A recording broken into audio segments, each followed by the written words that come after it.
몇 분간 인사 나누겠습니다. 잘 오셨습니다. 앞뒤로도 인사하시고요. 네, 잘 오셨습니다. 그럼 오랜만에 뵙죠. 한 2주 제가 자리 비웠는데 오랜만에 비오도 여러분들 많이 보고 싶었어요. 감사합니다. 그렇게 혹시 저 빈말이다 그럴 줄 알았더니 그래도 인정해 주셔서 여러분 많이 보고 싶었고 많이 그리웠습니다. 딱 2주 비웠는데 그런 마음이 확 와닿았어요. 오늘 내용은 여러분 기도에 대한 내용인데 왜 믿음이란 제목을 제가 정했을까? 오늘 본문을 읽다 보면 이 기도와 믿음의 연결에 대해서 우리가 아마 이야기할 수 있을 것 같습니다. 그런 내용이란 거 한번 생각해 보시고 한번 봤으면 좋겠어요. 자, 2주 동안 제가 한국 잘 다녀왔습니다. 미리 예약한 진료가 있었기도 했고 그러다 보니까 뭐 치과, 그다음에 건강검진, 그러면서 건강검진에 나온 것 중에 또 봐야 될 것들 뭐 따라서 하다 보니까 이 병원을 굉장히 많이 다닌 것 같아요. 제가 병원 진료 받으면 느낀 건 뭐냐면 한국의 의료보험은 정말 대단하다. 네, 정말 훌륭하다는 생각이 들었습니다. 동시에 또 어떤 생각이 들었냐면 그러다 보니까 사람들이 너무 쉽게 병원에 가시는 것 같더라고요. 너무 이게 어떻게 보면 감기 초기 증상인데 우리 같으면 감기 걸리면 어디 갑니까? 월그린가 가가지고 그냥 약 사서 먹잖아요. 근데 이분들은 병원에 가서 의사를 만나서 진료를 받더라고요. 그러면서 든 생각이 이렇게 쉽게 병원을 가는 게 좋을까? 이런 생각도 좀 들었습니다. 이번 한국 방문하면서 저에게 가장 기억에 남는 것은 뭐였냐면 저희 집에 이제 저희 어머니 집이죠. 집에 어머니의 냉장고가 저한테 가장 기억에 남아요. 냉장고에 먹을 거 많아서 그런가? 막 열면 막 그런 거 아니고 이 냉장고에 이제 자석으로 이렇게 붙여놓은 게 있어요. 뭐냐면 이제 사진이에요. 그 사진이 대부분 뭐냐면 저가 어릴 때 사진. 그 보면은 제 아기 때부터 시작해가지고 뭐 중학교, 고등학교 그런 사진을 다 그냥 또 근데 증명사진 이런 것도 다 붙여놨어요. 근데 제 사진만 있는 게 아니에요. 제 동생 어릴 때 쭉 사진 붙어 있고 그다음에 결혼하니까 며느리 사진까지 붙여놨어요. 그 나도 없는 며느리 사진, 증명사진도 붙여놓고 거기다가 이제 아이들 사진까지 또 붙여놨어요. 제가 그 사진을 보면서 문득 무슨 생각이 들었냐면 어머니 한 분의 인생이 이 안에 다 들어있구나 이런 생각이 들었습니다. 우리는 인생이 남는 게 남기는 게 뭐 내 이름을 남기고 그렇다 생각하는데 진짜 인생에 가장 남아지는 건 뭐냐면 내가 함께한 가족들이란 생각이 문득 들었습니다. 광화문 교보문고 빌딩에 보면 쓰여진 글귀가 있죠. 계절마다 바뀌는데 이번에 보니까 어떤 글이 쓰여있냐면 이상하지?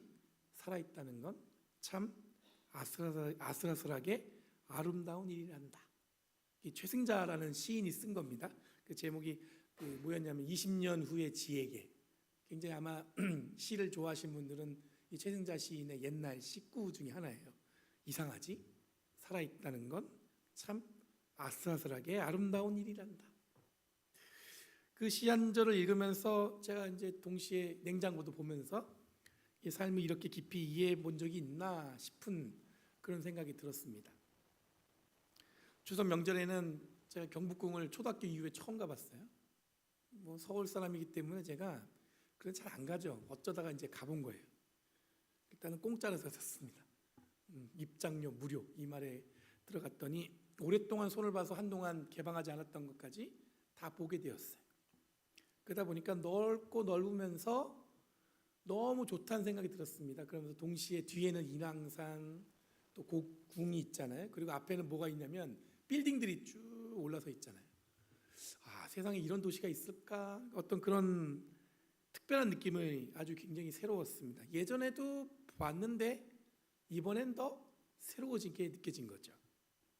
여러분 이미 알고 있고 경험해온 것임에도 다시 새롭게 느껴지는 것은 마치 이 삶의 비밀인 것 같습니다. 난 이미 다 알아. 그 순간에 여러분들 우리는 뭐냐면 그 다음에 경험할 수 있는 좀 더 새로운 것들을 우리는 포기할 수밖에 없는 거예요. 제가 이번에 느낀 건 뭐냐면 내가 알고 있는 것이지만 어떨 때는 그게 나한테 새롭게 느껴질 수 있겠구나 이런 생각이 들었습니다. 그럼 냉장고에 붙어 있는 제 얼굴을 보면서 제가 어떤 마음이 들었냐면 그래도 이제 좀 이제 사람답게 사는 것 같다 그런 생각이 들었어요. 그때 기억이 막 떠오르는 거예요. 어릴 때.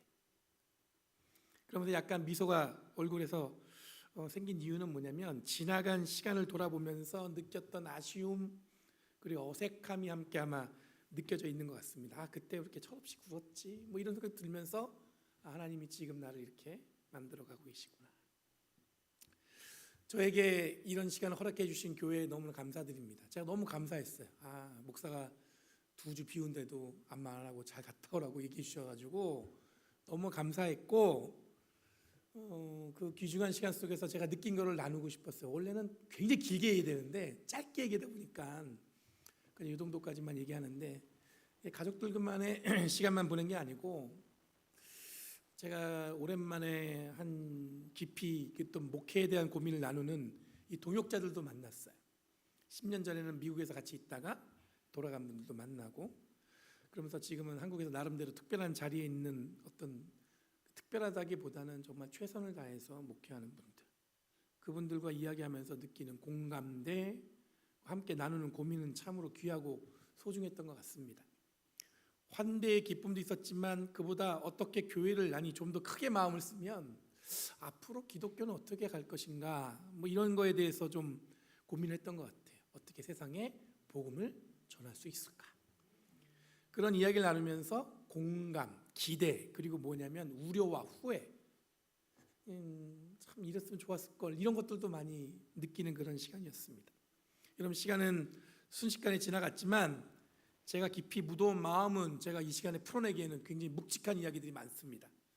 이런 의미에서 오늘 함께 읽은 말씀은 제가 이제 한국에서 성경 준비한 거잖아요. 카페에 앉아서 이 본문이 누가복음 18장 1절에서 8절의 말씀인데 우리에겐 굉장히 익숙하지만 그리고 어떻게 보면 크고 중요하다고 생각하는 어떤 기도에 대한 이야기를 나누지만 이 기도에 대해서 어떤 이해와 자세를 가져야 되는지를 오늘 본문은 이야기하고 있다는 것을 잘 기억하시고 말씀을 들었으면 좋겠어요. 바라기는 여러분도 오늘 스쳐가듯이 읽혀진 말씀이 아니라 이게 그냥 사라지지 말고 저와 여러분의 마음속에 깊이 새겨져서 이 기도의 깊이를 깨달을 수 있는 그런 시간이 되기를 바랍니다. 먼저 누가복음은 기도에 대한 반복적인 이야기를 합니다. 누가복음 읽다 보면 이 누가복음과 사도행전은 같은 책이에요. 한 권의 책. 그래서 우리가 누가행전이라고 부릅니다. 그래서 누가복음과 사도행전까지 연결되는 내용을 보면은 이 기도에 대한 이야기를 굉장히 많이 합니다.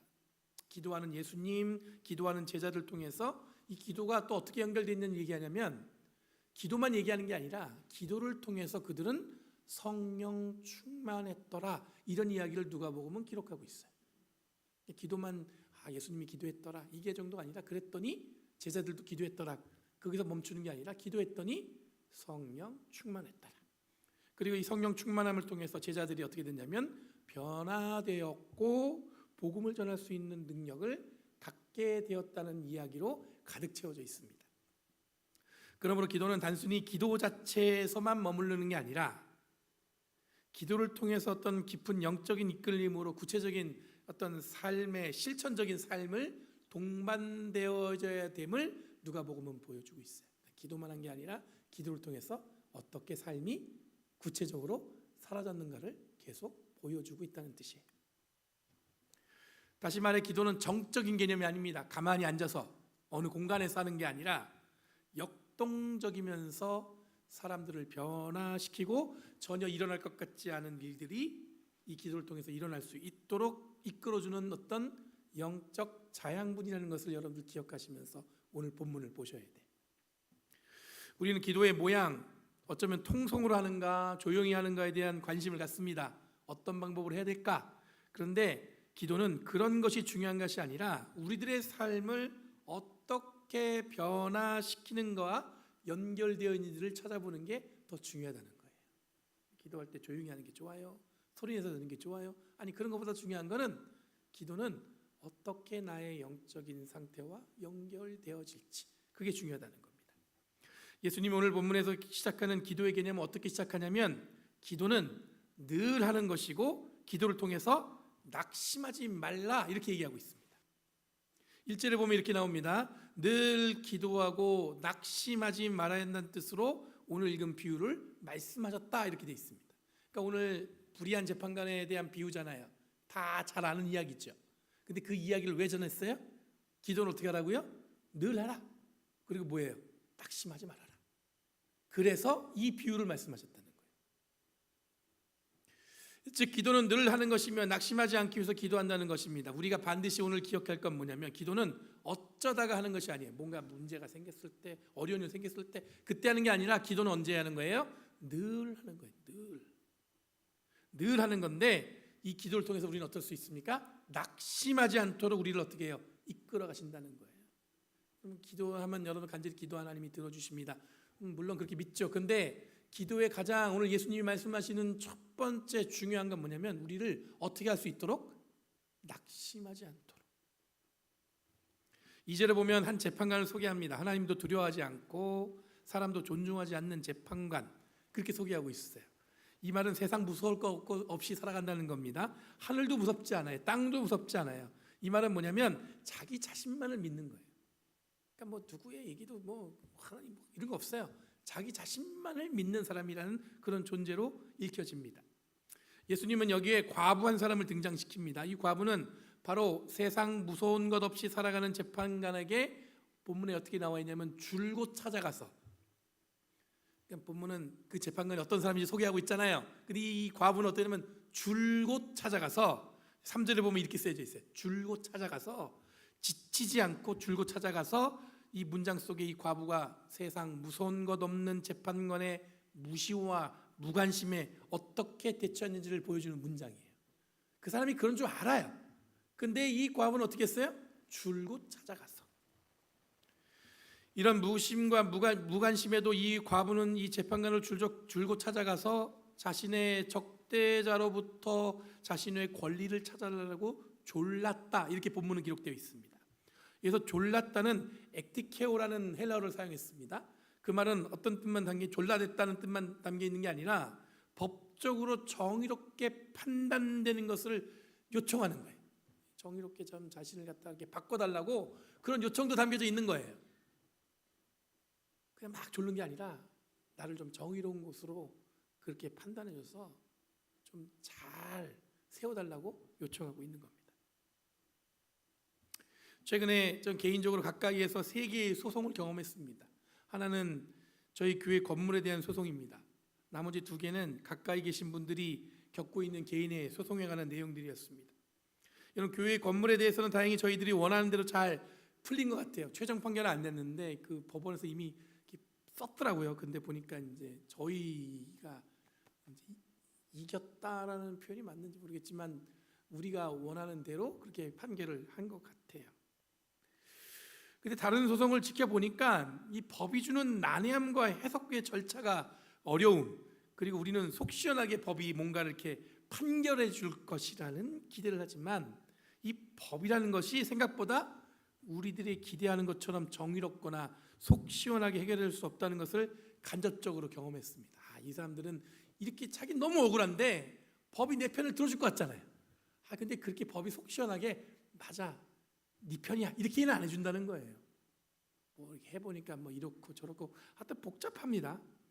그래서 제가 느끼는 건 뭐냐면 이 법이라는 것은 우리의 기대와는 제법 거리가 있는 것 같은 그런 편인 것 같으면서도 어느 순간에는 나를 도로 거꾸로 나를 비난할 수 있는 어떤 그런 도구처럼 느껴졌습니다. 이런 경험 속에서 오늘 읽은 본문에서 읽혀지는 재판관에 대한 평가는 세상 가장 잔인하게 법을 가지고 휘두르는 존재였다는 것을 우리는 짐작해 볼 수 있습니다. 4절에 보면 이 재판관은 이 과부의 요청을 한동안 들어주려 하지 않다가 이렇게 되어 있습니다. 역시나 이 재판관은 그 과부의 요청을 들어줄 마음이 없어요. 한동안 그 청을 들어주지 않다가 이렇게 되어 있습니다. 역시나 아무리 매일 와서 졸라대도 듣지 않는 거죠. 그런데 얼마 뒤에 혼자 이렇게 말했답니다. 내가 정말 하나님도 두려워하지 않고 사람도 존중하지 않지만 이 과부가 나를 이렇게 귀찮게 하니 그의 권리를 찾아주어야겠다라는 결심의 내용이 본문에 등장해요. 여기서 과부의 결정적인 한 방은 뭐였냐면 줄곧 졸라대서 어떻게 했냐면 귀찮게 했다 이렇게 돼 있어요. 그 재판관을 귀찮게 한 거예요. 본문은 귀찮게 했다로 번역했지만 다른 번역본에 보면 어떻게 나오냐면 뺨을 맞아 창피를 당할지는 모른다 이렇게 되어 있습니다. 원래 원어적인 그 본문의 내용의 뜻은 뺨을 맞아서 자기가 창피당할지도 모른다라는 것 때문에 이거를 어떻게 해요? 그 청을 들어줘야겠다. 근데 우리 오늘 읽은 본문은 뭐라고 번역했냐면 귀찮게 했다 이렇게 번역했죠. 그럼 자칫 과부의 지속적인 졸라됨은 마치 뺨을 때리듯 재판관에게 창피하게 함으로 체면을 깎아낼 수 있는 걱정을 하게 한 것입니다. 아마 이 재판관은 어떤 사람이었다고요? 하나님도 두려워하지 않아요. 사람도 존중하지 않지만 이 사람들한테 뭐가 중요해요? 이 사람한테 자기 자신의 체면을 중요하게 여기는 존재예요. 자기가 체면이 깎일까 봐 어떻게 해요? 들어줘야겠다. 5절에 보면 이렇게 나옵니다. 그렇게 하지 않으면 그가 자꾸만 찾아와서 나를 못 견디게 할 것이다. 그 구절도 어떤 뜻이냐면 내가 자칫하면 큰 창피를 당해서 체면을 깎겠구나 그런 의미입니다. 이 비유를 말씀하시고는 예수님이 6절에 이 불의한 재판관이 하는 말을 귀담아 들어라 라고 제자들에게 요청합니다. 그리고 7절에 예수님이 가르치고자 하는 내용을 말씀하십니다. 7절 말씀에 이렇게 나옵니다. 한번 볼까요?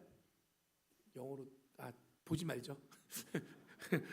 왜냐하면 이게 설교 원고가 같이 나가서 그렇게 됐어요. 제가 읽어드릴게요. 들어보세요.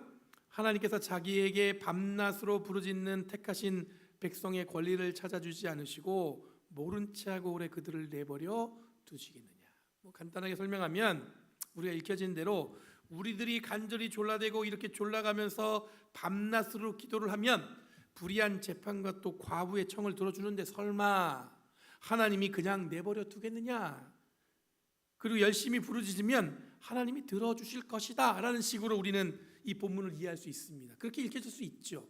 아니 그 불의한 재판관도 그렇게 하는데 하나님께 그렇게 졸라대는데 하나님이 안 들어주겠어? 그러면 우리는 기도에 대한 두 번째는 쉬지 말고 끈기 있게 기도하면 하나님이 들어주신다고 이해할 수 있을 겁니다. 그렇죠? 끊임없이 기도하면 하나님이 들어주실 거야. 근데 이런 이해는 기도에 대한 우리의 가장 기본적인 내용입니다. 우리가 기도할 때 그런 마음으로 기도하죠. 계속 기도하면 하나님이 들어주시지. 그리고 여기서는 우리는 이런 질문과 마주할 수 있습니다. 어떤 질문이냐면 정말 하나님께서 쉬지 않고 간절하게 매달리면 하나님이 다 들어주시나?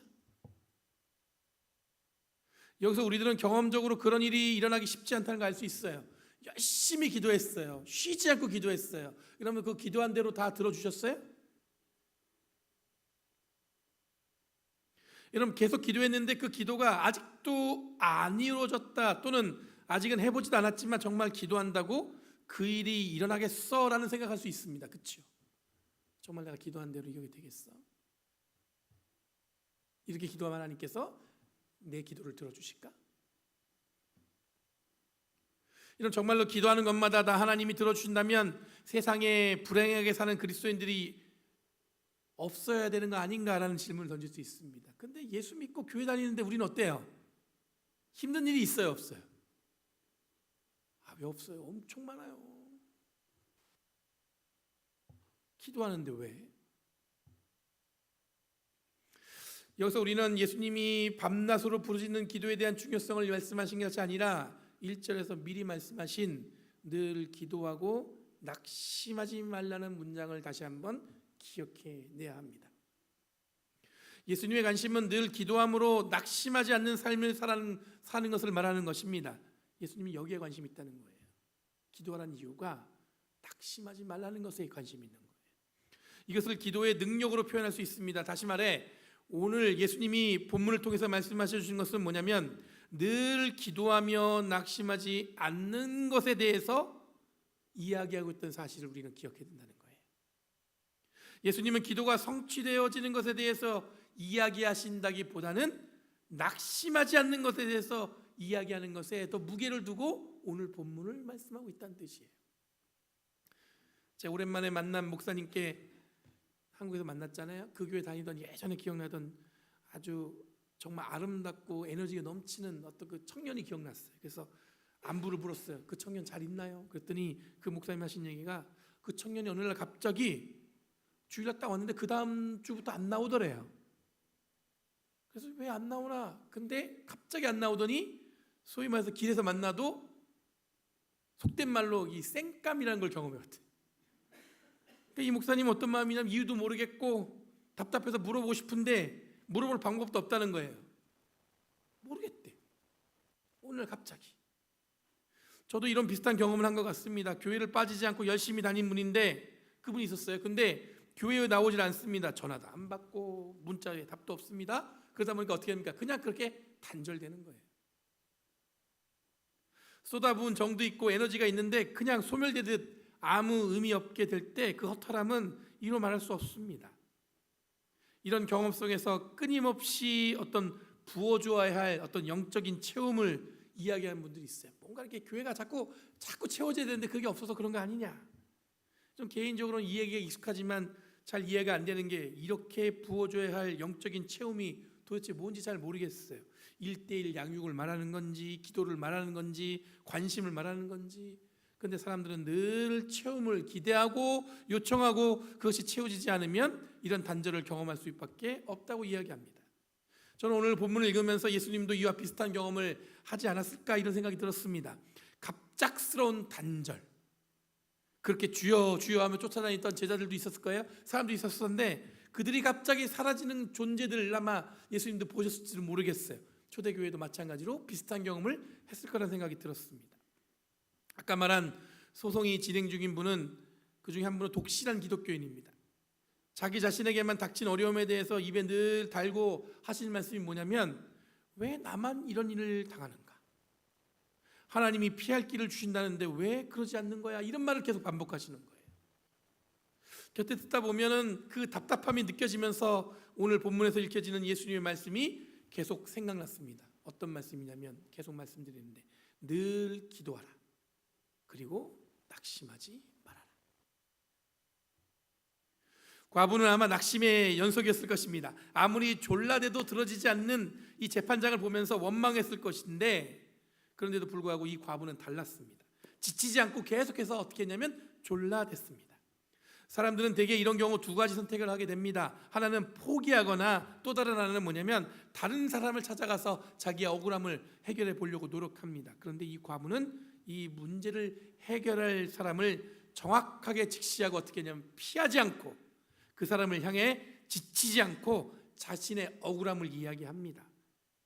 마치 들어주지 않을 것 같고 무시당할 것 같지만 아랑곳하지 않습니다. 자신의 억울함을 풀기 위해서는 그 방법밖에 없다고 여긴 것 같습니다. 어쩌면 자신의 삶에 닥친 낙담과 좌절 그리고 억울함을 이 여인은 끈질김을 통해 단순한 어떤 고집을 보여주는 것이 아니라 신앙생활은 이와 같은 것이 아닐까라는 숨어있는 메시지를 주는 것 같습니다. 절망할 수 있는 순간에 이 절망스러움에 자신의 삶을 맡기는 게 아니라 그게 끌려다니며 사는 게 아니라 그 상황을 넘어서서 하나님이 반드시 정의로 응답하신다는 믿음의 저항으로 이 여인은 끊임없이 졸라댔다고 볼 수가 있습니다. 그 여인이 잘 안 들어주니까 그 낙담에 자기의 삶이 붙들려 있는 게 아니에요. 그 너머에 하나님께서 반드시 하나님이 이끌어가시는 하나님의 정의를 소망하고 계속 그 일을 했다는 거예요. 그거는 어떻게 되냐면 기도하고 어떻게 해요? 낙심하지 않아야 맛볼 수 있는 경험이에요.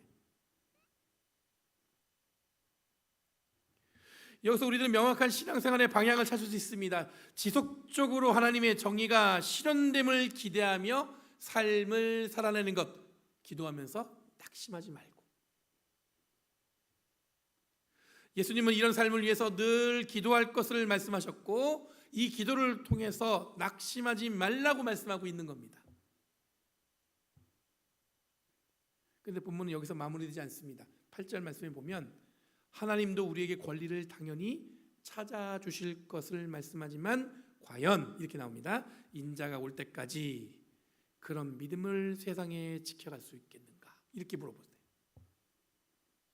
즉 우리는 기도한다는 뜻은 내 어려움을 이겨내고 하나님이 피할 길을 안내해 주시는 것을 찾아가는 여정이 아니라 우리가 살아가는 세상에서 낙심하지 않고 예수님이 이 땅에 오실 때까지 우리의 믿음을 지켜갈 수 있는 힘은 기도를 통해서 이루어진다는 뜻으로 말씀하고 있다는 거예요. 그래야 마침내 뭘 발견해요? 하나님이 이끌어 가실 정의를 확인할 수 있다는 거예요. 기도는 우리들이 끊임없이 예수께 부르짖음으로 낙심하지 않고 예수님이 다시 오실 날까지 이 세상에서 믿음을 지켜가는 데 필요한 자양분이라고 할 수 있습니다. 그럼 기도가 해야 되는데 막막하게 느껴지는 분이 있죠. 그리고 기도는 늘 이런 것이다라고 하는 분들에게 생소하게 들릴 수 있겠지만, 기도는 기억하셔야 돼요. 늘 해야 하는 것이고, 이 기도를 통해서 우리들은 낙심하지 않고 믿음을 지켜갈 수 있다는 것입니다. 그러니까 기도는 여러분들 내가 간절히 기도해서 내가 원한을 들어주는 위해서 하나님이 막 얘기하면서 기도하는 게 아니라, 기도를 통해서 우리는 어떻게 할 수 있어요? 하나님이 함께 하심에 대한 낙심하지 않고 지치지 않고 끊임없이 우리의 믿음을 지켜갈 수 있게 된다는 뜻입니다. 여러분, 간단히 말씀드린 것 같지만 무게가 상당합니다. 이건 기도의 이야기를 왜 믿음으로 연결했는지를 이해가 가실 것입니다. 신앙생활에서 가장 큰 어려움은 뭐냐면 낙심하지 않는 거예요. 사람에게 낙심하지 않고, 이웃들에게 낙심하지 않고, 형제에게 낙심하지 않고, 친구에게 낙심하지 않고, 여러분 교회 가다 보면 교회 공동체에 낙심하지 않고, 신앙생활에 낙심하지 않고, 교회 다니다 보면 낙심하잖아요. 뭐 때문에 낙심해요? 사람 때문에 낙심하잖아요. 옆에 사람 때문에 낙심하고, 뭐 때문에 낙심하고, 이것 때문에 낙심하고.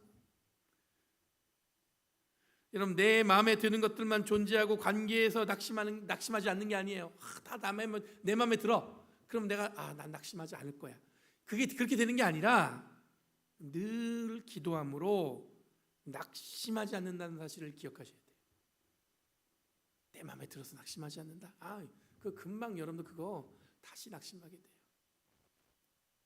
여러분, 기도의 삶, 특히 늘 기도하는 삶을 살아가기 위해서 노력하시는 저와 여러분들에게 원합니다. 늘 기도하고 어떻게 하라고요? 낙심하지 말고. 살다 보면 낙심이 왜 안 되겠어요? 실망도 하고. 근데 뭘 통해서? 늘 기도하고 낙심하지 않고. 이것을 잘 기억하시면 오늘 하루도, 오늘 주일도, 이 한 주간도 주님과 든든히 동행하는 저와 여러분들께 간절히 바랍니다. 기도하겠습니다. 거룩하신 주님, 감사합니다. 오늘도 이 아침에 주님 앞에 나와 간절한 마음으로 기도하며 이 기도의 방향이 늘 낙심하지 않는 믿음의 삶을 살아가는 것임을 다시 한번 깨닫습니다. 주님, 지금까지 생각했던 기도에 대한 방향을 내려놓고 우리의 마음이 낙심하지 않는 가운데 하나님과 늘 든든히 동행하는 삶을 살아가도록 인도하여 주시옵소서. 감사드리며 예수님의 이름으로 기도합니다.